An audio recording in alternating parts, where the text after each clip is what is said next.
up, you guys? It's Trucker Harley here, and we're at our local job.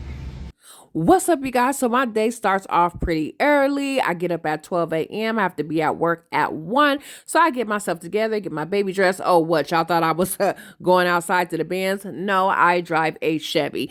Don't think because I'm a truck driver, I got it popping. Oh, yeah. Did you think I was leaving the house? No, these are a complex. Yes, this is where I live. This happens to be California, where it is very expensive. $3,000 for a 2-bedroom, 2-bath, and you don't even have a garage. Ain't that some shh? But anyway, I am on my way to drop my baby off. He is going to baby daddy mama house. You know what I'm saying? So get him dropped off, and we on our way to the yard. So as I'm pulling in, you guys can see the yard has all the trucks in there ready to go. This is like my second week. So far so good. This is my second run. The first week is pretty much orientation. So I don't have no complaints. So this is the break room and everything. I go in here every morning. I grab me a Monster because it's early. I'm not really a coffee drinker, but a Monster will get me right. So the truck that I have for today is 1139. A lot of times they don't give you a assigned truck when you new. You got to wait a couple days or maybe 2-3 weeks before they give you a personal truck, which is cool, no problem.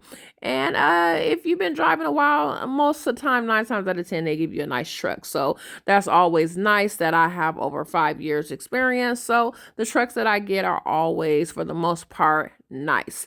So I finally find my truck. This is 1139 that I am pulling up to right now.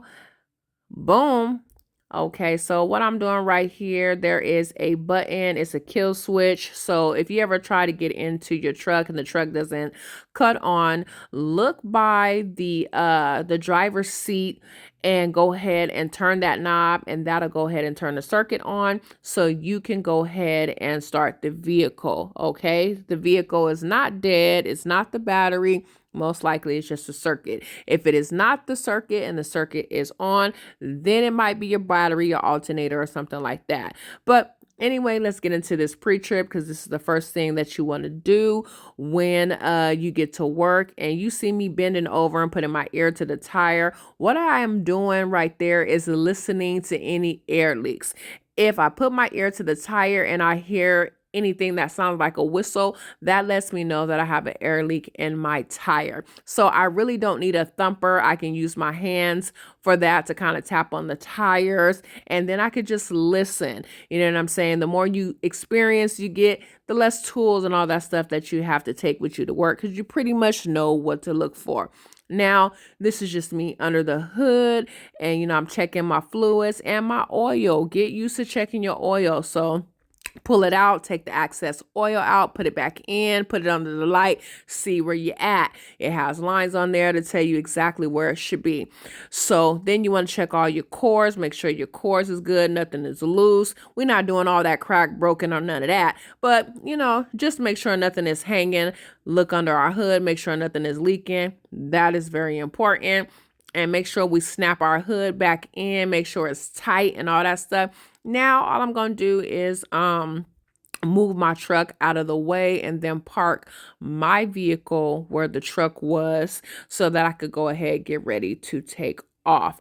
Now at this job, they require you to have move sheets, and a lot of local jobs tend to have this basically just tells them how you're moving and where you're moving throughout the day. So when you get a local job, it tends to be a lot of paperwork involved, and you get used to it over time. It does get tedious, but the more you do it, the faster you get at it. So now, this is the first location I go to. This is where I'm going to pick up my loaded trailer from Trader Joe's. This is the account that I'm on. So all these trucks are already preloaded. All I have to do is go to the Trader Joe yard and go ahead and check in. They're going to give me a BOL.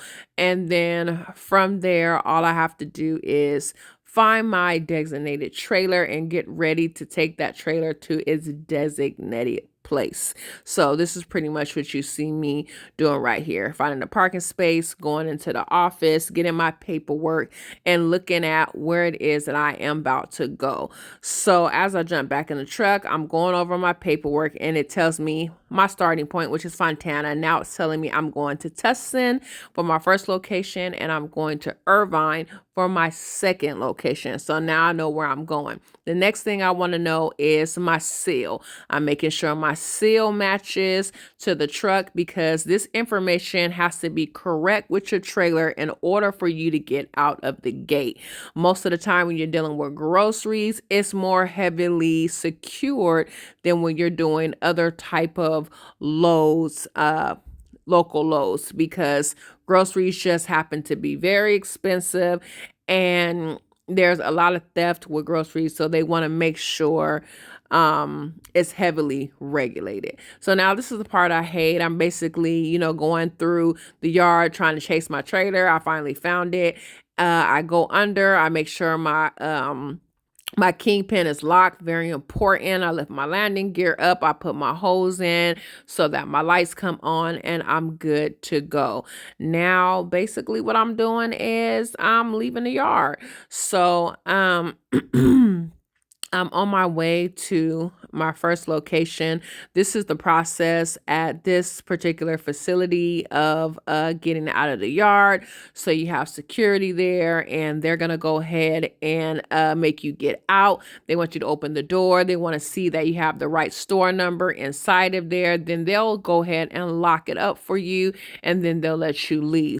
So we finally made it to our first location and there's a cargo van out there. And let me let you know this cargo game has a lot of money too. I'll show you guys how to get into that later on in YouTube. But anyway, anytime you go to a local grocery store, you want to analyze your store and see what it's looking like. So I noticed when I get to this store, it doesn't have a back dock. It doesn't have any of that, but there's already a truck here. So you use that to your advantage. So now I know where they offload because there was a truck in front of me and I see that there's a space right there for me to put my truck, but that happens to be a dead end street. So I have to figure out where the best place for me to turn my truck around and get into that space. And sometimes you're going to have to do stuff like this, what I'm doing, and I'm basically turning around in the middle of the street. So it doesn't matter if there's cars in front of me, behind me, on the side of me. I got to do what I got to do to get my truck lined up to be next to get offloaded. So don't be scared to work these intersections, get in the middle of the street and do what you need to do. This is me basically just doing a straight back, kind of like a parallel park all the way back. The more you do it, the better you'll get at it. And you just need to look in your mirrors and just take your time. Don't worry about the lights turning, red or anything like that. Just use your sensors and you'll be good.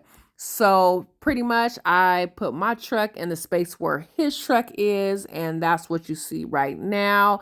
So all I had to do literally was just pull straight up, and this is the load that I have for the day. I have a full truck, as you can see, and I jumped in that thing and offloaded it. So as you can see, my first day wasn't so bad. And if you think it's a game, I've already bought my first cargo van to get this cargo money. Let's go.